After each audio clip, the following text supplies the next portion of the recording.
Good morning बच्चों।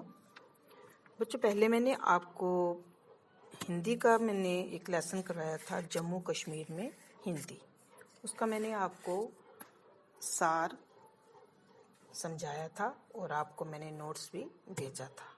ठीक है, आज मैं उसी लेसन का आपको प्रश्न उत्तर करवाऊंगी। पहले मैं आपको वो समझाऊंगी और उसके बाद आपने अपनी नोटबुक्स पर लिख लेना और ताकि आपका होमवर्क हो जाए। ठीक है, आज जो हम करेंगे, पहला प्रश्न जो है, जम्मू कश्मीर में बोली जाने वाली भाषाओं के नाम। इस लेसन का पहला प्रश्न ये है। आपने उत्तर में क्या लिखना है? उत्तर है जम्मू कश्मीर में बोली जाने भाषाएं जैसे उर्दू, डोगरी, लद्दाखी, कश्मीरी और हिंदी। ठीक है। दूसरा प्रश्न है, प्राचीन काल में जम्मू कश्मीर में हिंदी का प्रचार किनके द्वारा हुआ? प्राचीन काल में कि पुराने समय में, पहले समय में। प्राचीन काल में कहते जम्मू कश्मीर में हिंदी का प्रचार जो है, एक तो साधु, दूसरी पर्यटकों के द्वारा हुआ। और इसके दूसरी ओर भक्त कवि जैसे संत कबीरदास, तुलसीदास, सूरदास, मीराबाई आदि के दोहों और पदों के द्वारा हिंदी का प्रचार हुआ। मतलब उनके जो दोहे और पद जो थे वो हिंदी में लिखे जाते थे और हिंदी में ही गाए जाते थे। ठीक है।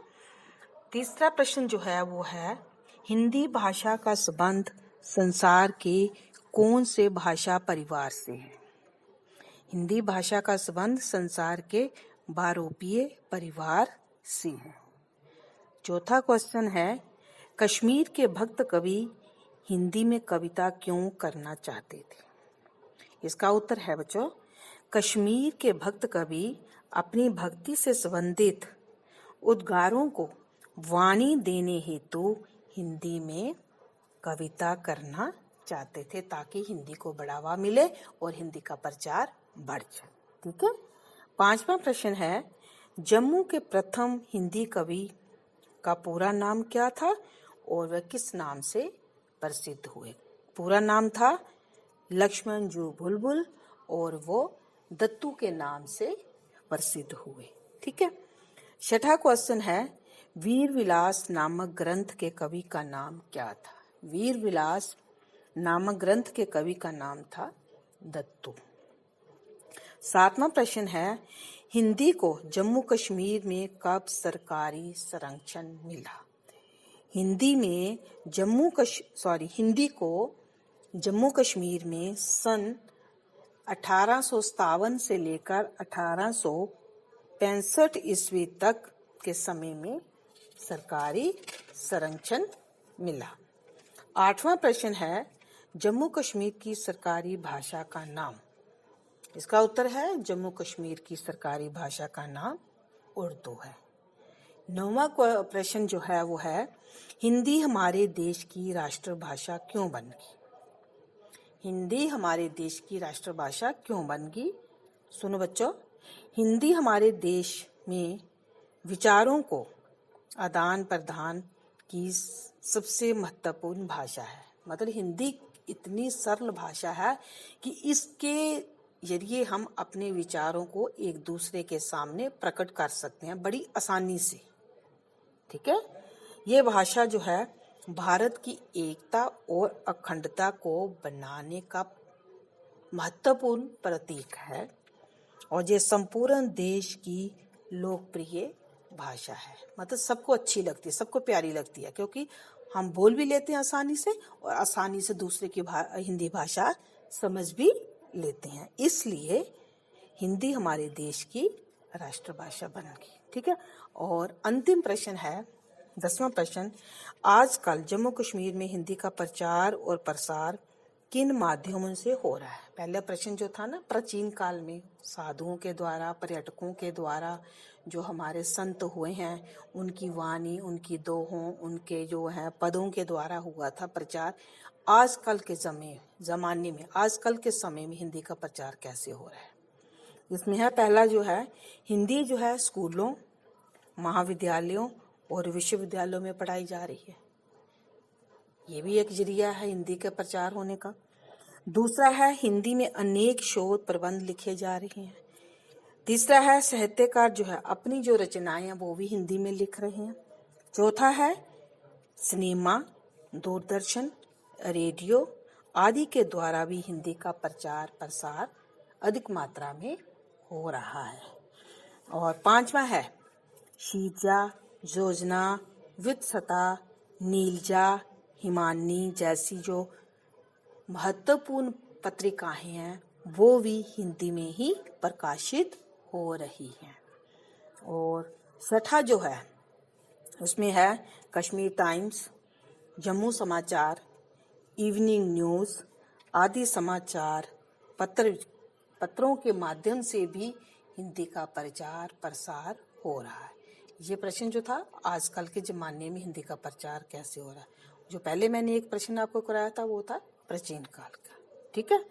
और हमारा जो ये वाला हिंदी जम्मू कश्मीर में हिंदी जो लेसन है हमारा कंप्लीट हो गया है।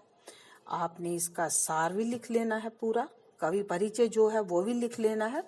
और आज का जो प्रश्न उत्तर है, अभ्यास के जो प्रश्न उत्तर मैंने करवाए हैं वो भी आपने नोटबुक पर लिख लेने ताकि आपका ये भी होमवर्क हो जाए, ठीक है। आज क्या इतना। और इसके साथ मैं आपको थोड़ा सा और बताऊंगी, अगला जो लेसन है उसके बारे में थोड़ा सा बता दूंगी, फिर मैं नेक्स्ट टाइम आपको उसको भी कंप्लीट कर दूंगी।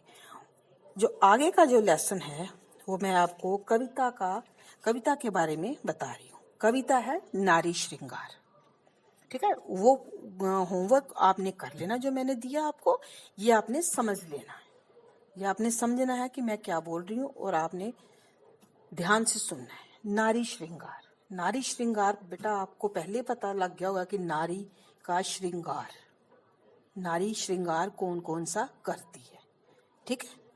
इस कविता के जो रचयिता है वो है डॉक्टर बंसीलाल शर्मा। कौन है? डॉक्टर बंसीलाल शर्मा। उन्होंने नारी के श्रृंगार के बारे में बताया है कि नारी का जो वास्तविक श्रृंगार जो है वो कौन सा होना चाहिए, और नारी के जो कृत्रिम श्रृंगार क्या होता, आर्टिफिशियल, बनावटी, उस श्रृंगार की अपेक्षा उन्होंने नारी के वास्तविक श्रृंगार के बारे में बताया है। नारी को वास्तविक श्रृंगार करने की प्रेरणा दी है इस कविता में, ठीक है। उसमें है जैसे नारी को संतुष्टि रूपी सूट पहनना चाहिए, ज्ञान रूपी चादर ओढ़नी चाहिए, मीठी बानी बोलनी चाहिए और सबका आदर करना चाहिए। ये जो आभूषण है वो लोक लाज धर्म शर्म के होने चाहिए, और जो बिंदी है वो हरि नाम की होनी चाहिए, राम नाम की होनी चाहिए।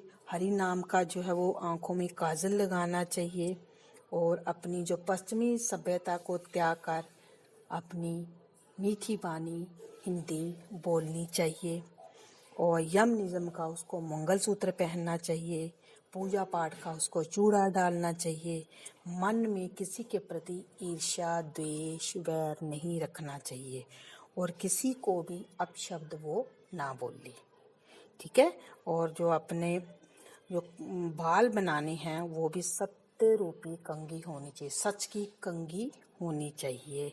और नेकी क्या होती है? किसी के साथ भलाई करनी, अच्छा करना किसी के साथ रूपी जो पतवार से जीवन रूपी नौका को संसार के भवसागर से पार लगाना चाहिए। ये जो मैंने बताया है ये नारी का वास्तविक श्रृंगार है, ठीक है। वो बिंदी भी लगाती है, चूड़ा भी लगाती है, सिंदूर भी लगाती है, काजल भी लगाती है, कंघी भी करती है, तो मंगलसूत्र भी लगाती है। ये हो गया उनका कृत्रिम श्रृंगार।